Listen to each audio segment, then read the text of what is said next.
Na-touch ako doon sa sinabi ni Ram na sobrang, kaya daw, ang taas ng respeto din niya sa'yo kasi hindi mo daw sila iniwan ni Papa niya.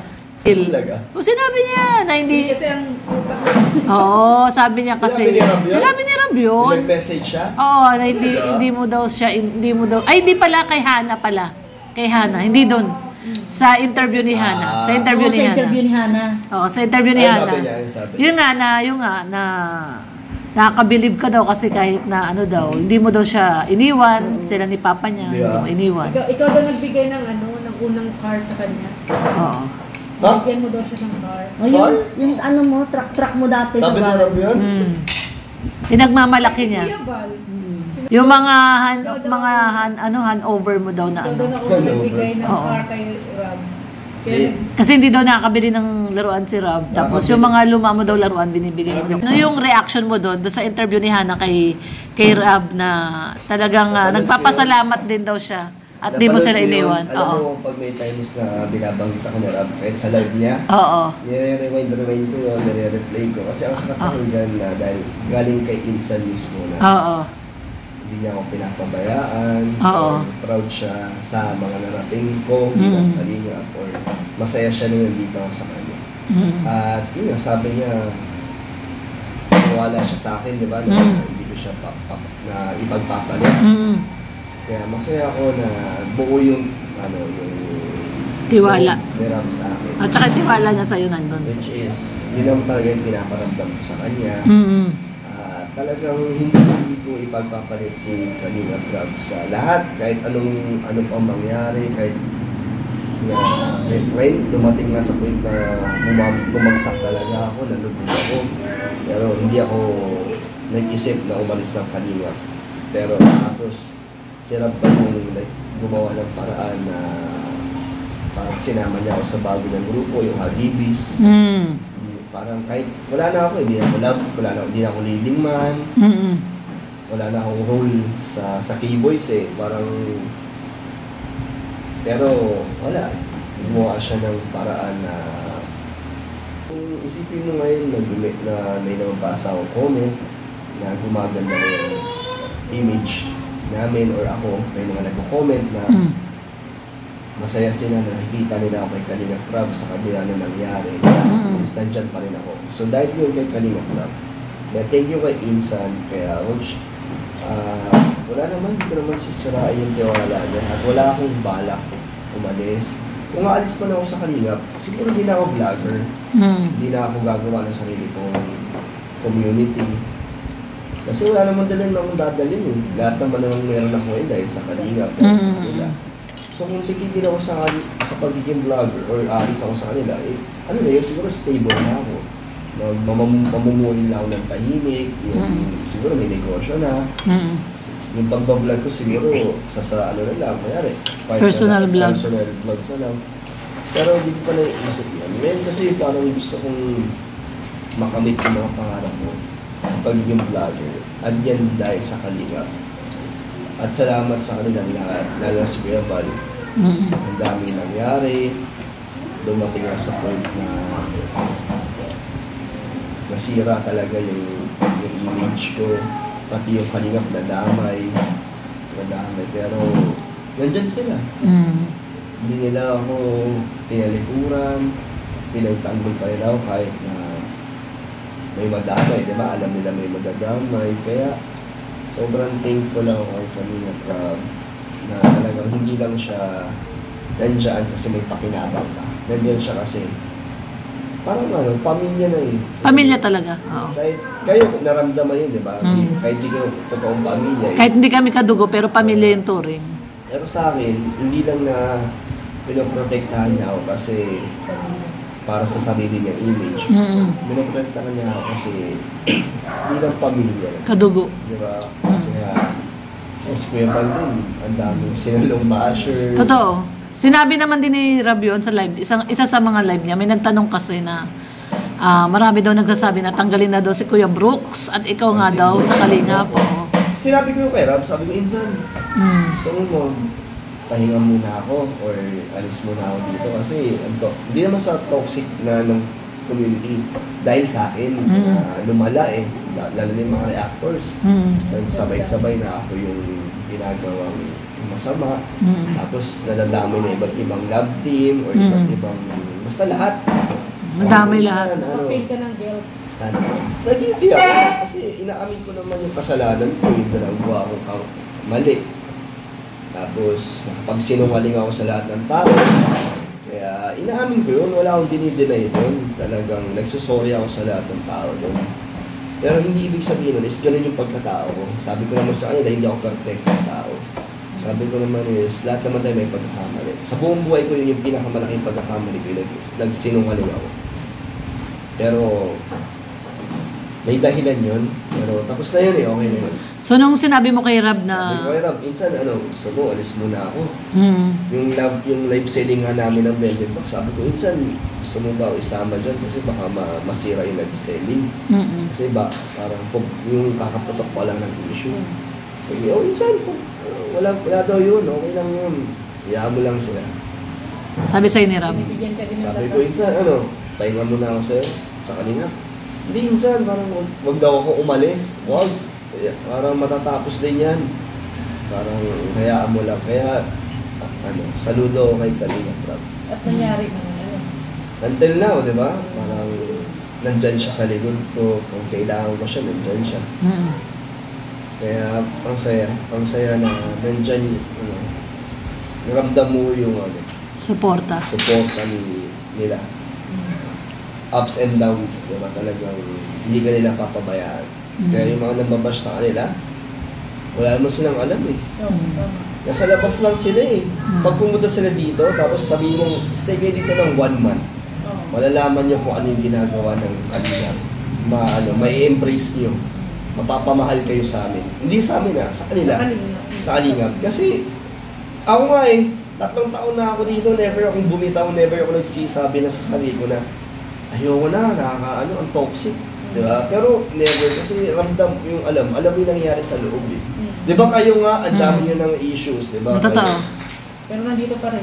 Pero, maraming ups and down, pero nandiyan pa rin yung genuine na samahan. Kasi, di ko alam ano nagpapatibay sa atin. Siguro yung pagtulong. Yung samahan, tsaka yung samahan mismo. Yung samahan talaga eh. Talagang, yun na yun eh. Talagang, yun yung pundasyon ni Kuya Bal eh, no? Tignan mo, si Kuya Bal, kahit minsan matagal mo, katulad, di ba, nag-Davao sila 20 days. Pero nung nakita, di ba, naramdam mo pa rin yung pagiging genuine ng samahan. Di ba, nung dumating si Kuya Bal sa gender reveal? Oo, saya. Ang saya-saya. Sabi sa akin, syempre, pupunta ako, matubang yan eh. Oo, sabi niya sa'yo. Oo. Si Tita Eda, yung invite ko yan, siguro. Nag-message naman siya, busy daw. Pero masaya ako na nandun yung mga importanteng tao sa buhay ko dito sa Manila. Ay, sa Daet. Masaya ako. Tsaka alam mo kung bakit masaya si Kuya Bal? Kasi sabi nga niya, di ba, 1996 daw siya dumating dito. Siya ikaw una-unahang matubang. Siya lang ang kauna-unahang matubang dito sa Daet. Ngayon marami na daw matubang sa Daet. Hindi niya na inisahan. Ang galing nga. Ang galing Oo. Stop. Isbam daw. Ba't di ako kilalapit dito? Oo. Naghahanap buhay pa kami, Ali. Mamaya ka na. Pagbigyan muna kami at pinagbibigyan tayo ni Kuya. Ano lang, sana maging okay na lahat. Oo. Nagsisorry ako sa lahat ng nasaktan ko. Oo. Na sabihin natin na niloko ko dahil na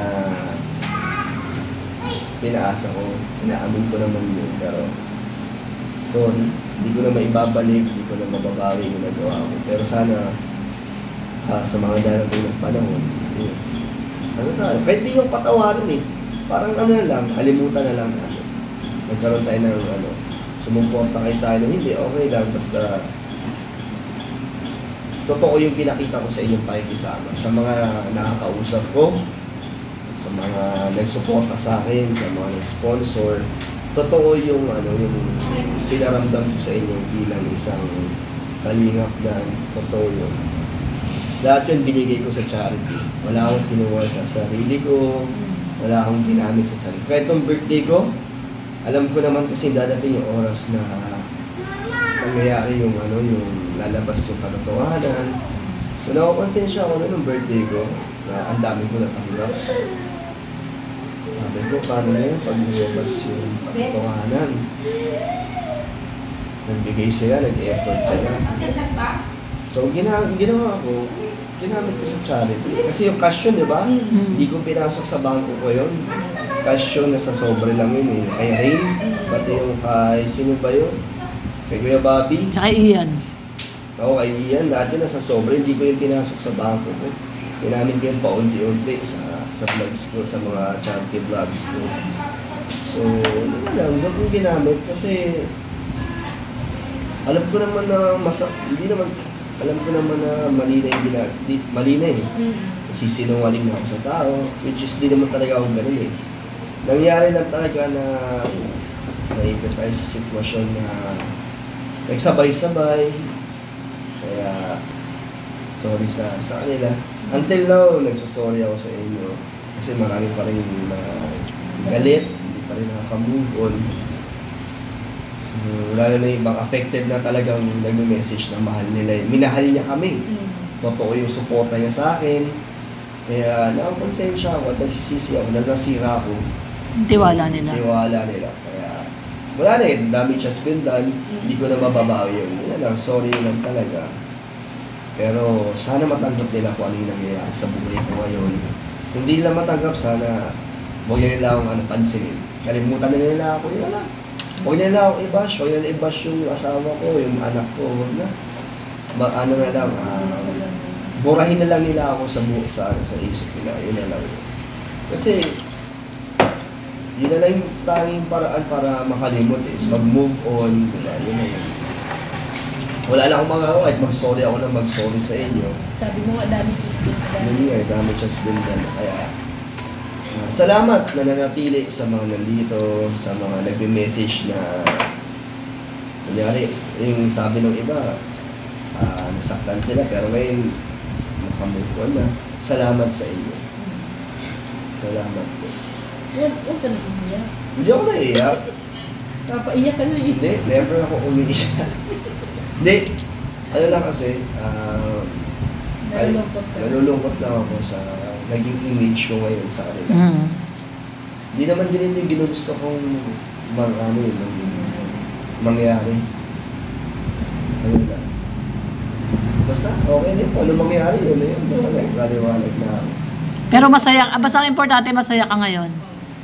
Masaya ako na magkakaroon ako sa sariling pamilya at nagkakaanak ako, di ba? Nandito tayo lahat. Tapos may iba pang nagsusuporta. Tapos masaya ako na kahit pa paano may channel pa ako. Kasi gusto ko magpatuloy sa charity kasi nga sinasabi ko sa sarili ko, layo muna ako sa charity kasi mas yung nilalabas ko mas malaki. Parang mas malaki na yung ilalabas ko kaysa sa bumabalik.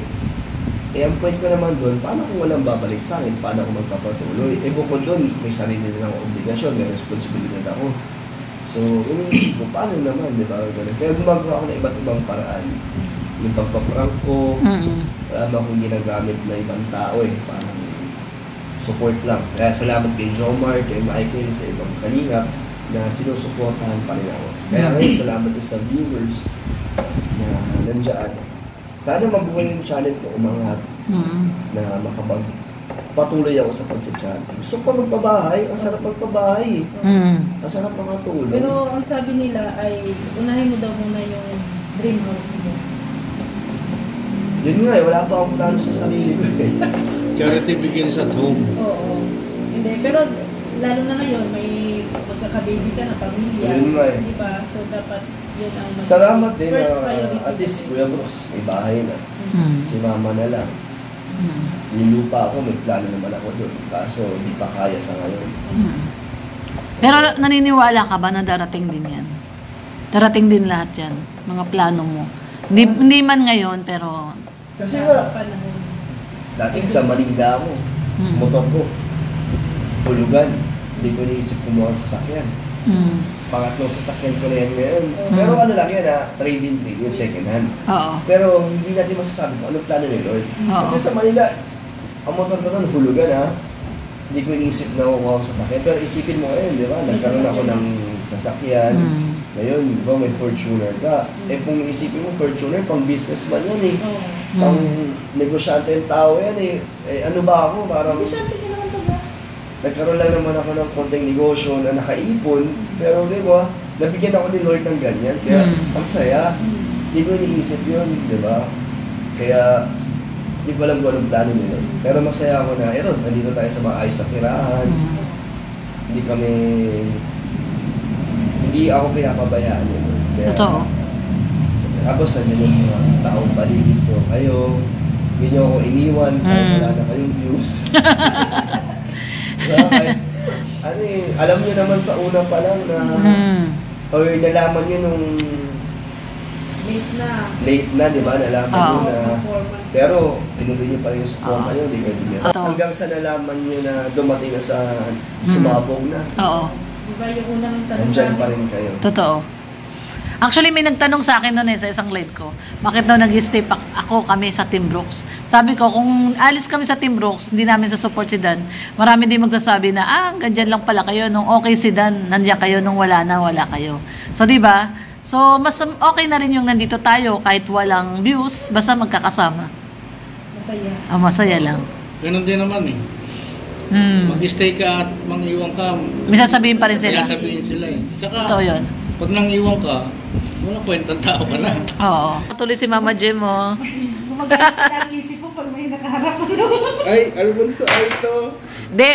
Papa Dan, thank you at kasi ngayon lang nakapagsalita si Papa Dan tungkol dyan. At Oo. pinaunlakan niya tayo. Huwag na mabalik. Sinabi ko, hindi naman para maungkat yun natin. Oo. Hindi naman to, Kumbaga, nadala lang ng emosyon. gusto mo nang kalimutan. Ito na yung last na sasabihin mo, tapos sige, out na yun. Mag-mention na ako ng mga taong naging malapit sa buhay ko sa pagiging Sige. Karana, Oo. Ma'am Nel Fernandez, Oo. or si Ellen Fernandez na naging namin sa Taiwan. Talinit niya kami, yung pamilya namin, yung mga chua. Talinit niya kami doon, tinur niya kami doon. Talaga niya kami, gumastos talaga siya. Kahit yung mga pinsan ko doon, mga citizen, nagmukhang turista. Kasi si Ma'am Ellen, tinur niya kami. Kaya, thank you Ma'am Ellen. Talagang nahiya ako sa inyo. Gusto kong bumabi sa'yo. Sana kung makabalik ako ng Taiwan, matreat din kita. Kahit walang vlog, walang video, walang picture, para makabawi ako sa'yo. Kasi, totoo yung pinakita ko sa kanya, bilang pakikisama. At si Ma'am Ellen, nakita ko mabait na tao siya. So, magastos din para siya. Salamat kay Tita Marie, kay Mama Ellen, kay Sir Noli. Ramdam ko naman or naintindihan ko kung ano nangyari sa atin. Alam kong patawad nyo man ako hindi. Alam ko sobrang solid yung supportan nyo, yung pinakita nyo. Kaya sorry, talagang hindi ako perfecto eh. Pero sana maging okay tayo na, di ba?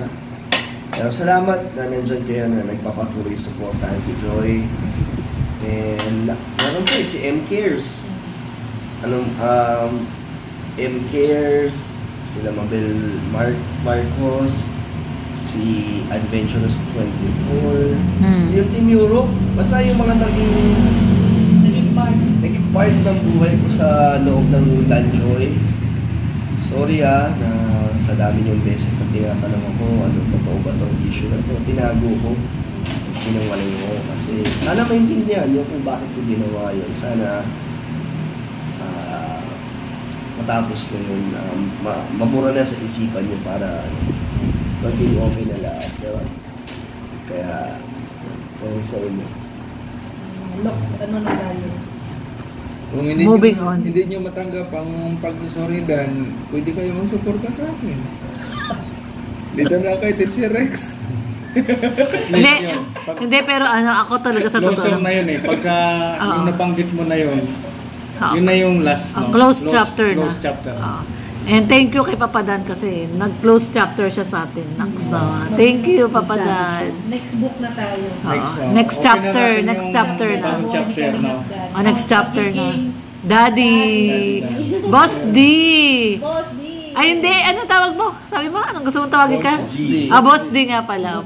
Boss D, Peggy Dede. Sabi ng anak. Boss D. May iyak na. Ready ka na? Iiyak? Hindi. Ready ka na maglaban ng lampin? Lampin. Wala nang lampin ngayon, Rhea. Makaluma ka. Diaper na ngayon. Pasaway ka talaga. Hindi magpapalit ng diaper. Oo, marunong na yung magpalit ng diaper. Parang panty lang eh. Magpaturo ka kay Magpaturo ka kay Kalinga Prab. Hindi, nagpapat nga yan kay Alim yun eh. Dan, maraming salamat kasi hindi tayo makainom. Salamat. Thank you, Papa Dan. Sana wag i-take ito as negative ng mga reactors. Oo. Sana wag nang pagmulalit ng panibagong issue. Ano lang to? Gusto ko lang humingi na sorry sa lahat. Oo. Yun lang. Oo, tama. Huwag na natin paiyakin si Kalinga. Di okay. Huwag na natin paiyakin. 10 years sa audio umiiyak. Uy! Ayan, salamat, Papa Dan. Thank you.